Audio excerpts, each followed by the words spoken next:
오늘 두 번째 기회, 두 번째 사랑을이라는 제목으로 말씀 전할 때에 여러분에게 큰 은혜가 있기를 바랍니다. 어느 농장에 비가 너무 많이 내려서 이 홍수가 났다고 합니다. 그래서 집이며 가구며 사육장까지 다 물에 잠기게 되었다고 해요. 그런데 이 농부가 어떻게든 그 어려움을 모면해 보려고 안간힘을 다해서 작은 배에다가 이 동물들을 다 실었다고 합니다. 그런데 배가 무게를 못 견뎌서 점점 가라앉게 된 것이죠. 고민 중에 동물 중에 하나를 버려야겠다 이렇게 생각을 하게 되었습니다. 그런데 이제 돌아보니까 짐승이 4마리가 탔는데, 동물이 4마리가 탔는데 소와 닭과 개와 돼지가 탔어요. 그 중에 이제 농부가 제일 먼저 자기 눈에 띈 게 뭐냐면 제일 무게가 많이 나가고 덩치가 제일 큰 이 소를 딱 바라보았습니다. 아, 저 소를 버려야겠다. 그러자 소가 갑자기 말을 합니다. 주인님, 저는 밭을 갈고 힘든 일은 다 하잖아요. 힘든 일 주인님께서 하실 거예요? 이렇게 말을 하니까 주인 마음속에 버려서는 안 될 것 같아요. 그래서 이번엔 닭을 쳐다보았습니다. 그랬더니 닭이 이렇게 얘기합니다. 저는 싱싱한 계란을 항상 드리잖아요. 나만큼 효율적인 짐승이 어디 있어요? 그러니까 농부가 이렇게 가만히 생각해 보니까 닭도 참 유용할 것 같다라는 생각이 들었답니다. 그래서 그 다음에 이번엔 개를 쳐다봤습니다. 그랬더니 개가 아주 슬픈 눈을 하면서 이렇게 얘기를 하더랍니다. 집은 누가 지킨대요? 이렇게 얘기한다는 거예요. 마지막으로 이제 한 마리가 남았어요. 돼지가 남았습니다. 주인부터 시작해가지고 소와 닭과 개가 다 돼지를 쳐다봅니다. 돼지가 가만히 있다가 도대체 할 말이 없으니까 맨날 먹기만 하니까 결국은 오히려 주인을 째려보면서 이렇게 얘기했더라는 거예요. 뭘 봐? 짜샤 던져. 이렇게 얘기했더라는 겁니다. 우스갯소리지만 돼지가 쓸모가 없으니까 결국은 그 가운데서 이 살가치가 없어서 결국은 버려졌다라는 그런 슬픈 내용입니다. 세상적 가치관이 그래요. 그 위치에 걸맞는 노릇을 제대로 못하거나 실수가 계속 연발이 되게 되면 세상의 사람들은 무시하거나 그 집단에서 아웃시켜버립니다. 버려버려요. 쓸모없다고 판단되면 자신의 이익이나 집단의 이익을 위해서 기꺼이 그 사람을 희생시켜버리는 것이 세상의 이치예요. 제너럴 일렉트릭, 이 아주 큰 회사의 전 세계적인 회사 아닙니까? 이 전 회사의 전 회장이었던 잭 윌치라는 사람이 위대한 승리라는 책을 써냈는데요. 그 책에 보면 이런 내용이 나옵니다. 이 잭 윌치라는 회장이 제너럴 일렉트릭 GE를 세계 최고의 기업으로 올라서게 한 요인 중 가장 중요한 원동력이 있는데 그것은 바로 20, 70, 10의 이 인재 관리 방식 때문이라는 거예요. 이게 뭐냐면 20, 70, 10이라는 게 뭐냐면 그 직원들을 능력에 따라서 상중하로 나뉘어서 상위 20%, 중위 그룹 70%, 하위 그룹 10%로 나눠서 상위 20%에게는 회사가 확실히 스타 대접을 함으로써 그들에게 자부심과 더 높은 동기를 갖도록 하고 하위 10%는 현 조직을 벗어나서 다른 길을 알아보게끔 도태시켜버리는 거예요. 다시 말해서 하위 10%는 잘라버리는 겁니다. 해고시켜버리는 거예요. 이로 인해서 중위 그룹인 70%가 잘리기 싫어서 그리고 더 높은 상위 그룹으로 들어가고 싶어서 더 열심을 내서 상위 그룹으로 가려고 더 노력하게 된다는 겁니다. 결국 집단의 이익과 중위권 그룹의 동료를 위해서 하위 10%를 매번 평가를 통해서 해고시킨다는 거예요. 이런 인력관리 방식으로 잭 웰치 회장이 그 재임 기간 중에 10만 명의 직원을 정리해고를 했다고 합니다. 무슨 말입니까? 능력 없고 쓸모없는 하위 10%는 폐기한다라는 거예요. 얼마나 잔인합니까? 이게 세상의 법칙이에요. 그런데 쓸모없어 보이고 가치 없어 보이고 세상에서 비천한 사람들은 사람 취급을 하지 않는 거예요. 이것이 어디 회사뿐인 줄 아십니까? 학교에서도 마찬가지죠. 성적에 따라서 학생들 가운데 성적이 떨어지고 공부 못한 아이들 어떻게 우리가 평가합니까? 반평균을 깎아먹는 쓸모없는 사람 취급을 합니다. 그뿐만이에요. 가정에서도 또 비슷한 일이 일어납니다. 남편으로서 그리고 또 그 부모로서 이게 제 노릇을 못하게 되면요, 아내에게 무시받거나 아니면 남편에게 무시받거나 아니면 이혼까지 당하거나 아니면 자식이 부모를 무시하는 그런 이 경우가 벌어지기도 해요. 뭐 때문에 그래요? 노릇을 제대로 못한다라는 거예요. 능력이 떨어진다라는 거예요. 이러한 상황은요, 예수님 당시에도 마찬가지였습니다. 그 당시에 이 율법의 기준에 비춰서 쓸모없다고 여겨지는 사람들이 누구예요? 세리나 창기들입니다.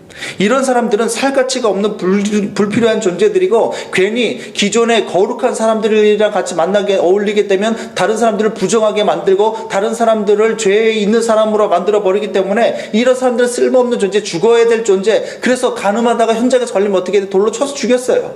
쓸모없다, 이런 사람들은 가치가 없다. 오늘 본문도 그런 배경하에서 일어난 사건입니다. 어떤 내용인지 너무나도 잘 알고 계시죠? 당시 율법 전문가요 종교 선생이던 바리새인과 서기관들이 어느 날 가늠하던 현장에서 붙잡힌 여자를 예수님께 끌고 와서는 이 여자를 어떻게 처리해야 되느냐고 묻습니다. 그래서 본문에서는 바리새인들이 예수님을 고소하려는 악한 의도로 그렇게 하였음을 말씀하고 있죠. 그런데 예수님은 대답은 하지 않으시고 땅 위에 무엇인가 쓰면서 시간을 끄십니다. 그러니까 제차 3차 이 바리새인들이 물어보니까 그제서야 일어나서 말씀하시는 내용이 무엇입니까? 너희 중에 죄 없는 자가 먼저 돌로 치라. 이것은 비단 예수 믿는 사람뿐만 아니라 믿지 않는 사람들 사이에서도 아주 죄 없는 자가 돌로 치라는 어떤 아주 유명한 문구로 알려져 있는 것 아닙니까? 그러자 양심의 가책을 받은 사람들이 하나둘씩 나가고 나중에는 예수님과 가늠한 여자만 남게 되었어요. 그때 예수님께서 하신 말씀이 뭡니까? 너를 정죄하던 사람들이 아무도 없지? 나도 너를 정죄하지 않으니까 가서 다시는 죄를 범하지 말라라고 말씀하십니다. 이것이 오늘 본문의 간단한 내용이에요. 오늘 우리는 이 말씀을 통해서 하나님께서 우리에게 주시는 은혜를 나누고자 하는 것입니다. 첫 번째 교훈이 무엇입니까? 예수님은 우리 속의 숨은 동기까지 아시고 판단하시는 그런 심판자라는 것입니다. 사실요, 바리새인과 같은 율법학자가 또 다른 율법의 전문가로 당시에 혜성같이 등장한 예수님께 그 고견을 묻는 것은 그렇게 이상한 일이 아닙니다. 오히려 이런 퍼포먼스를 통해서 율법에 무지한 백성들에게 율법을 알리는 좋은 소재가 될 수 있어요. 그리고 사실 바리새인과 서기관의 이런 행동은 겉으로 그냥 겉만 보고 겉으로 보기에는 율법을 지키고 세우려는 그런 노력으로 보일 수 있습니다. 율법 선생님이 또 다른 율법의 전문가에게 찾아가서 이 고견을 묻는 것이 뭐가 나쁜 일이고 뭐가 무슨 책 잡을 일이겠습니까? 아무튼 당시 다른 평상시의 평민들에게, 이 서민들에게 이 일은 오히려 율법을 지키고 세우려는 좋은 의도로 보이고, 다시 한번 이 바리새인과 서기관들을 바른 율법을 세우려는 좋은 사람들로 의식하게 만드는 건 일이에요. 이 일이. 가늠하다 현장에서 잡힌 사람을 더 혜성같이 나타난 위대한 율법 전문가에게 데리고 와서 어떻게 됩니까? 라고 물어보는 이 장면 자체가 당시 사람들에게 현장 교훈이 될 수 있는 좋은 교육의 현장이 될 수 있다는 거예요. 그래서 겉으로 보기에는 당시 바리새인과 서기관들이 일반 이스라엘 백성들에게, 야, 정말 저 사람들이야말로 율법을 지키고 세우려는 뛰어난 사람들이다라는 어떤 그런 평판을 얻을 수 있는 기회라는 거예요. 사실 이상한 일이 아니라는 거죠. 그런데 예수님은 그들 마음의 악한 동기를 다 알고 있으며, 또 오늘 본문의 저자인 사도 요한 역시도 이를 알고 있어요. 마음속에 악한 동기로 왔다라는 거죠. 그래서 6절에 고소할 조건을 얻고자 하여 이런 일을 꾸몄다고 고발하고 있습니다. 그렇다면 어떤 악한 의도, 어떤 악한 생각을 숨긴 것입니까? 당시 이스라엘의 배경을 조금만 알게 되면 우리는 오늘 사건이 너무나도 이상하다는 것을 알 수 있습니다. 원래요, 율법을 해석한 탈무드인 미시나에 보게 되면요, 간음 현장에서 잡힌 여자는 그 현장에서 돌로 쳐서 죽이게 되어 있습니다. 또한 간음 사실에 대해서 만약에 재판이 벌어졌는데 재판을 받으려고 하면 반드시 남편 이외에 2명 이상의 증인이 있어야 재판이 성립이 됐어요. 그런데 오늘 본문을 가만히 보게 되면요, 현장에서 잡았다고 하는데 현장에서 바로 돌로 치질 않았어요. 그리고 또 지금 예수님, 율법 전문가이신 예수님께 데리고 와서 재판을 요구하고 있는데, 본문 어디를 봐도 재판을 요구하는데 주변에 증인이 없습니다. 반드시 증인이 있어야 되는데 증인이 없어요. 게다가 더 이상한 일이 있어요. 그게 뭐냐면 가장 중요한 함께 가늠한 남자가 보이질 않습니다. 혼자 가늠하는 여자가 있어요? 없어요. 상대가 있어야죠. 박수도 마주쳐야 소리가 난다면서요. 손뼉도요. 그런데 오늘 본문에 보게 되면 여자만 혼자 있어요. 원래 가늠 재판은요, 항상 둘이 같이 쌍으로 심판을 받게 되어 있어요. 그런데 오늘 말씀에는 누구만 나와 있어요? 가늠한 여자만 나와 있습니다. 뭔가 구린내가 나지 않습니까? 현장에서 잡았다면, 지금 현장에서 잡았다고 본문이 얘기하고 있잖아요. 현장에서 잡았다면 분명히 남자도 그 자리에 같이 있었다는 말인데, 이상하게도 바리새인과 서기관은 남자는 놓아주고 여자만 끌고 왔어요. 이상한 일이죠. 많은 신학자들은 바리새인과 서기관들이 어쩌다가 우연히 가늠한 현장을 잡게 되었다고 보지 않습니다. 아예 처음부터 예수님을 함정에 빠지려고 파놓은 계획이라는 거예요. 우연이 아니라 계획이라는 게 계획. 그래서 어떤 신학자는 뭐라고 얘기했냐면, 이 바리새인과 서기관들이 온 동네에 수소문해서 평소에 가늠하고 행실이 좋지 않은 방탕한 여자가 있는지 물색하였을 가능성이 크다라고 주장을 합니다. 그러다가 한 여자를 발견했는데, 그 여자는 어떤 여자냐면 그 동네에서도 아주 해프기로 소문나고, 그리고 또 언제 유혹을 해도 금방 미혹당하는 그런 여자였다라는 거예요. 그런데 본문에 보게 되면 이 여자가 간음했다고 음행하는 현장이라고 나왔는데, 그 음행이라는 그 단어가요, 유부녀에게, 기혼자에게만 쓰는 단어일 걸 볼 때 이 여자는 유부녀였어요. 헬러 원어를 보게 되면 기혼자에게만 쓰는 단어를 썼어요. 그러면 이 여자는 결혼한 여자인데 간음을 밥 먹듯이 하던 여자였어요. 그러니까 그런 여자를 찾아내서, 그리고 이제 누굴 찾은가요? 한 남자를 이용해서 이 여자를 유혹하라고 시켰다라는 겁니다. 그래서 그 가늠하는 현장을 급습해서 잡고는 남자는 놓아주고 여자를 데리고 왔다고 보는 것이 문맥상, 그리고 당시 배경상 더 맞다라는 거예요. 그렇다면 바리새인과 서기관들은 이 일로 인해서 예수님을 어떻게 올무에 묶으려고 하는 것입니까? 우리 4절부터 6절을 다 같이 한번 읽어보겠습니다. 시작. 예수께 말하되, 다시 시작. 예수께 말하되, 선생이여, 이 여자가 현장에서 잡혔나이다. 모세는 율법에 이런 여자를 돌로 치라 명하였거니와 선생은 어떻게 말하겠나이까? 그들이 이렇게 말하면 고발할 조건을 얻고자 하여 예수를 시험함이라. 이게 왜 예수님을 올무에 빠뜨리는 거냐면, 예수님이 평상시에 용서하라는 말, 사랑하라는 말 얼마나 많이 했습니까? 그리고 예수님 만약에 용서해 주라고 하면 어떻게 되는 거예요? 모세의 율법을 어기는 것이 되어서 결국 거꾸로 이렇게 말한 예수님이 정죄받고 돌에 쳐서 죽을 수 있는 그런 근거가 되는 거예요. 근데 거꾸로, 당연히 모세 율법에 저런 여자는 돌로 쳐 죽여야 되는 거 아니냐? 그러면 돌로 쳐 죽여라 하게 되면 로마법에 걸리게 되는 거예요. 당시에 사람을 사형시키는 것은 로마의 총독만이 결정할 수 있는 것이기 때문에 로마법으로 걸려서 재판에 넘길 수가 있는 거예요.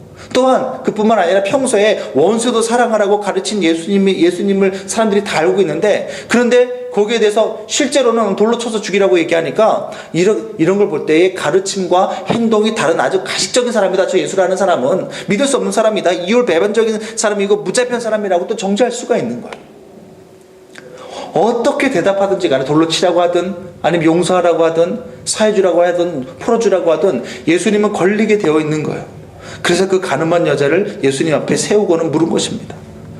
자, 이 죽여 마땅한 여자를 데리고 왔습니다. 모세는 이런 여자를 돌로 쳐서 죽이라고 했습니다. 자, 선생님은 어떻게 하시겠습니까?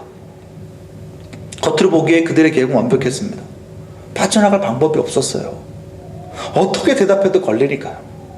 이런 계획을 세우고는 아마 이들은 스스로 마음속에 환호성을 질렀을 수도 있습니다. 그런데 그들이 간과하고 보지 못하는 것이 하나가 있는데, 그것은 뭐냐면 예수님은 이들의 마음속에 숨은 동기와 숨은 악한 동기까지도 꿰뚫어 보시는 분이라는 거예요.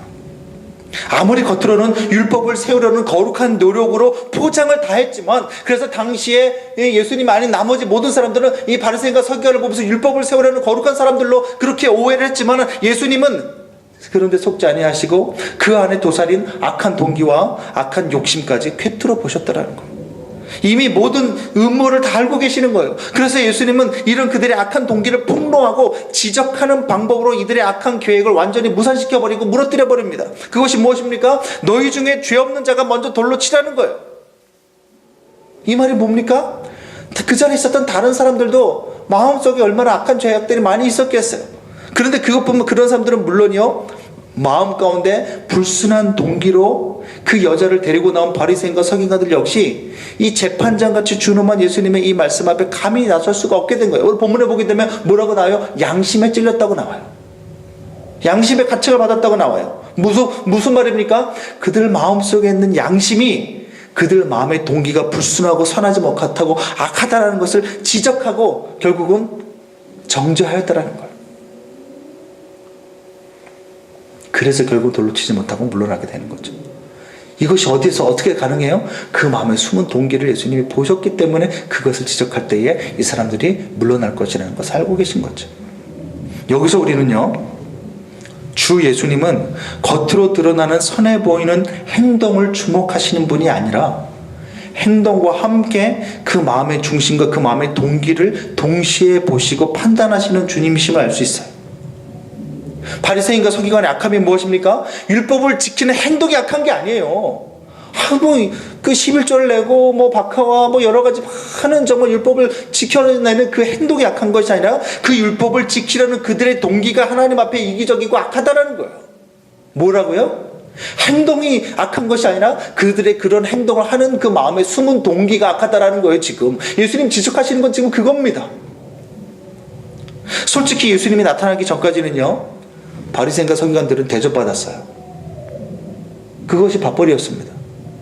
예수님이 나타나기 전까지는 율법을 잘 지키는 바리새인들을 보면서 사람들이 칭찬을 하고 우러러보고 그래서 위상도 명예도 물질도 많이 얻었습니다. 그런데 예수님이 오셔서 자신들의 지위를 다 흔들어 버리게 된 거예요.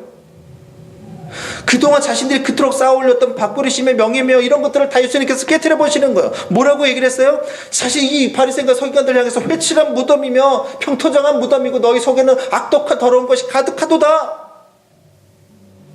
겉으로는 하나님을 위한다고 하지만 속으로는 전부 다 이기적인 욕심으로 가득 차 있다고 얘기하는 거예요.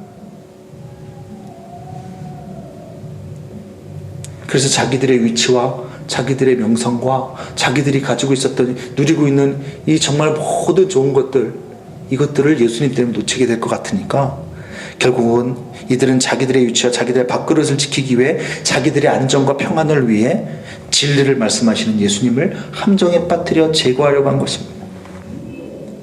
자, 그런데 무서운 게 뭔지 아십니까?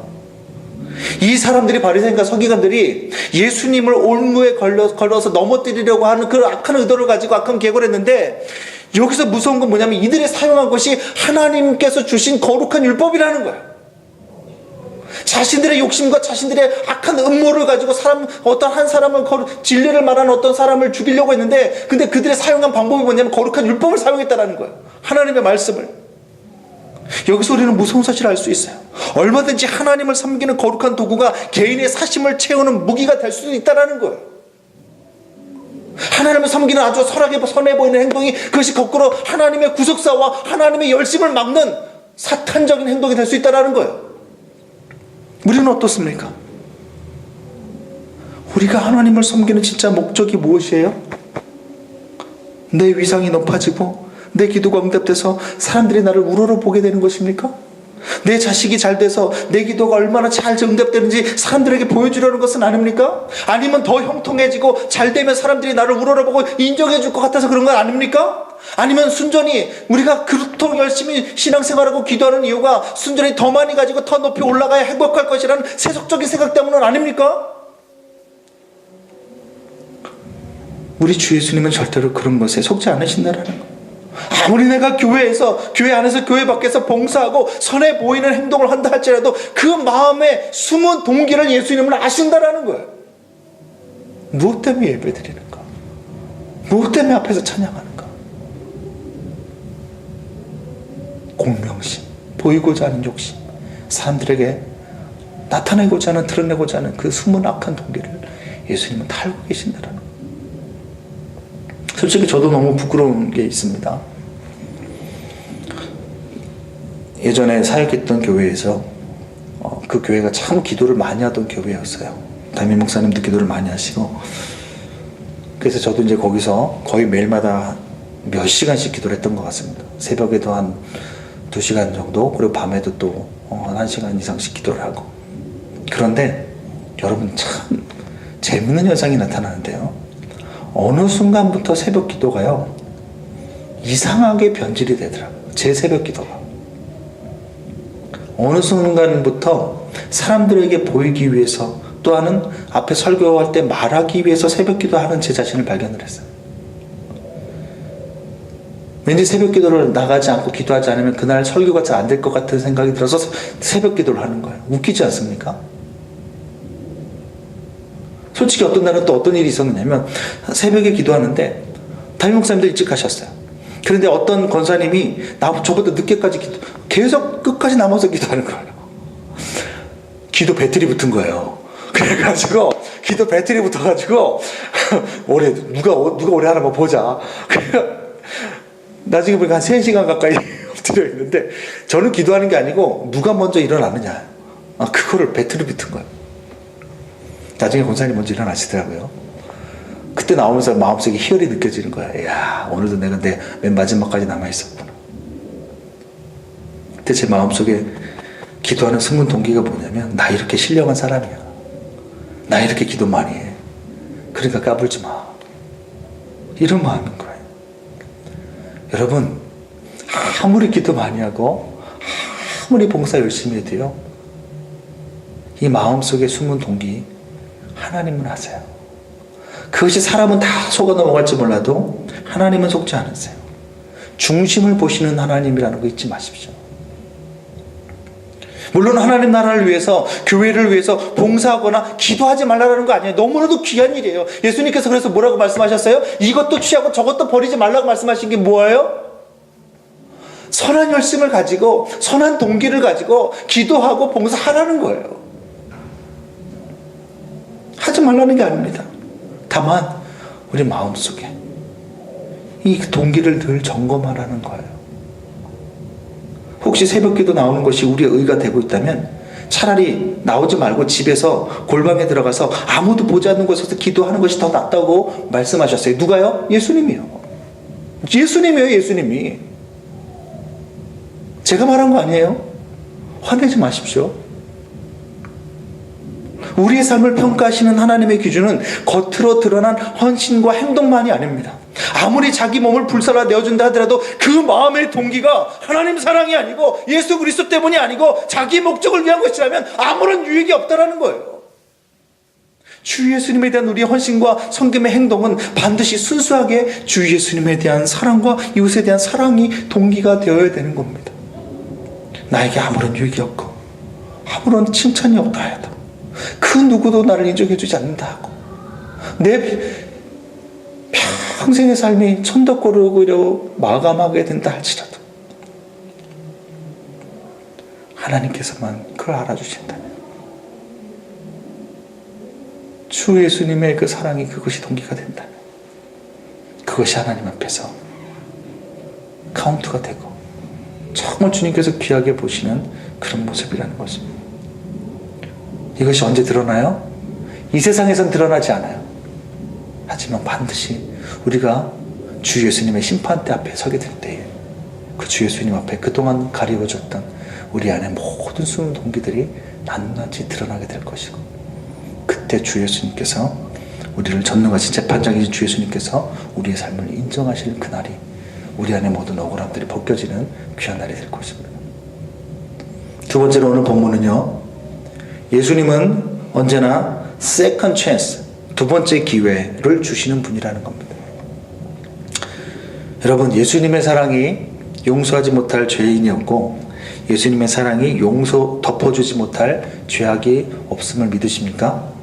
이 세상 어떤 사람도요, 예수님께는 무가치한 사람이나 죽어도 마땅한 사람은 없어요. 아무리 크나큰 죄인도요, 아무리 쓸모없어 보이는 비참해 보이는 페인도 예수님은 받아주시고 두 번째 기회를 주시는 분이십니다. 그 이유가 무엇입니까? 악인들의 마음속 동기까지 예수님께서 다 보시는 것처럼 예수님은 또한 우리의 모든 것을 아시고 우리를 전체로 아시고 또 또한 우리 전부를 그대로 사랑해 주시는 분이기 때문에 그렇습니다. 사람들은요, 오늘 본문의 여자를 방탕한 여자, 가정 파탄자, 생녀, 가늠한 죄인으로만 보았어요.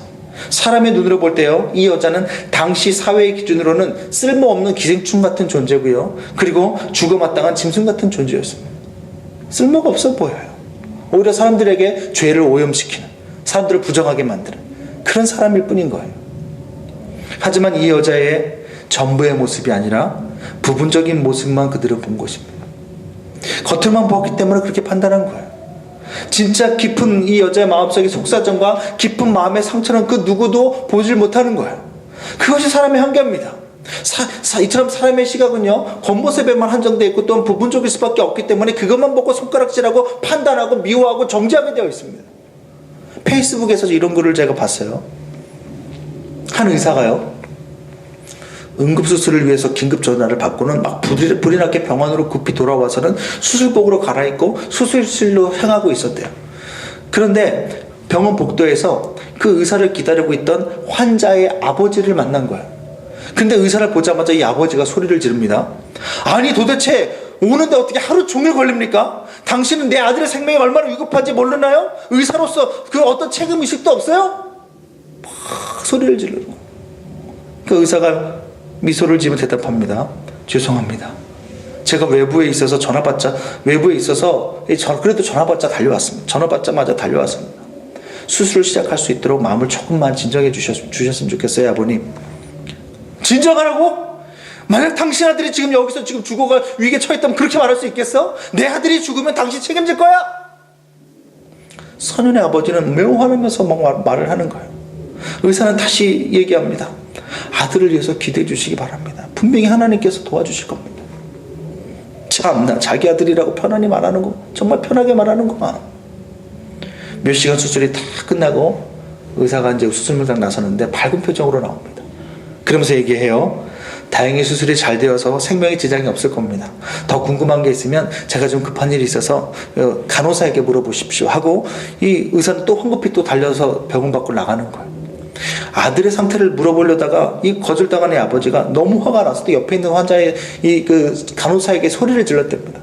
도대체 저 의사는 왜 이렇게 거만한 거냐고. 저렇게, 죄송합니다, 네 가지가 없냐고.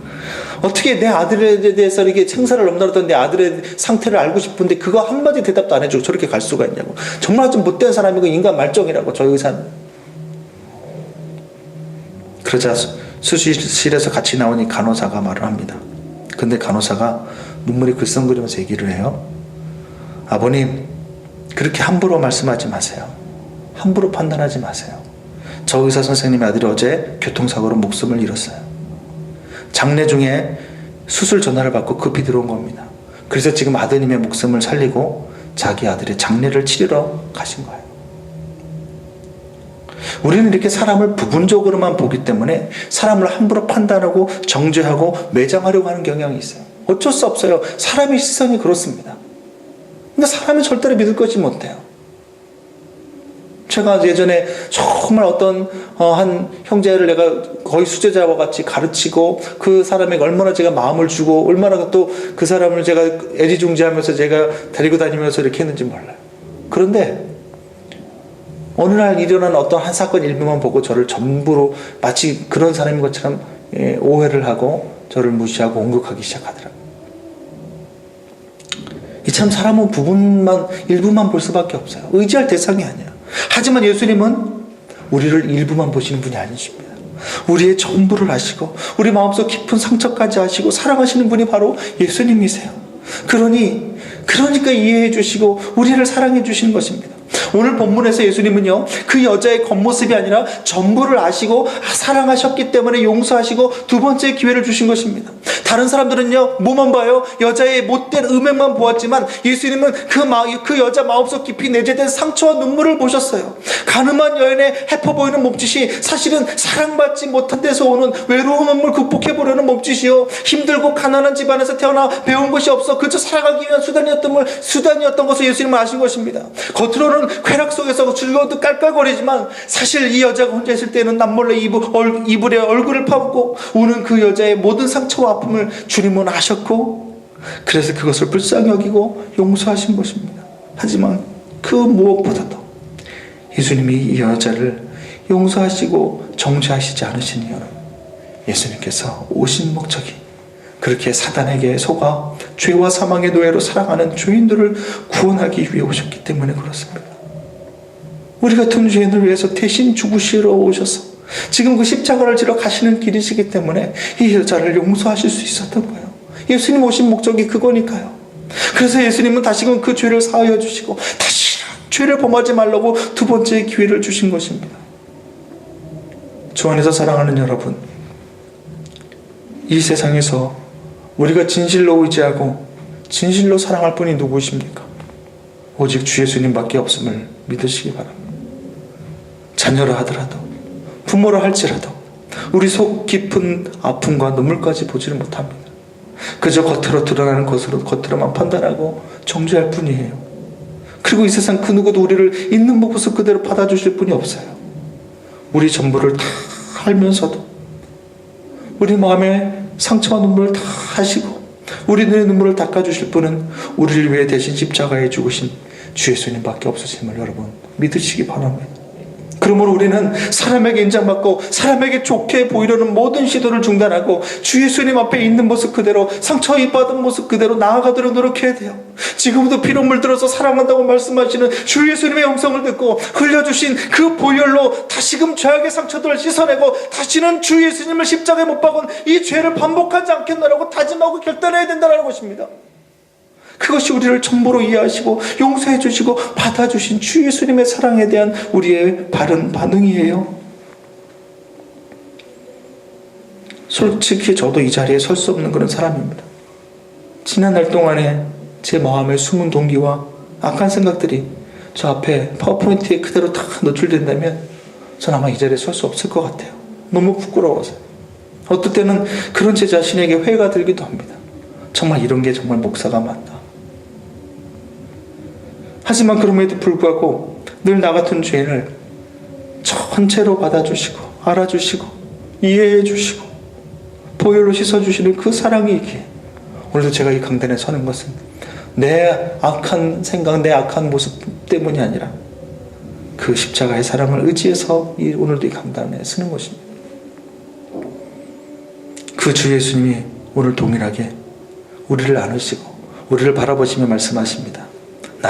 나도 너를 정죄하지 아니하노니 가서 다시는 죄를 범하지 말라. 우리 전부를 아시고 우리의 속 깊은 곳까지 이해하시는 그 주 예수님이 우리를 도우시고 힘주실 것입니다. 오늘도 우리를 새롭게 하시는 주 예수님을 생각하면서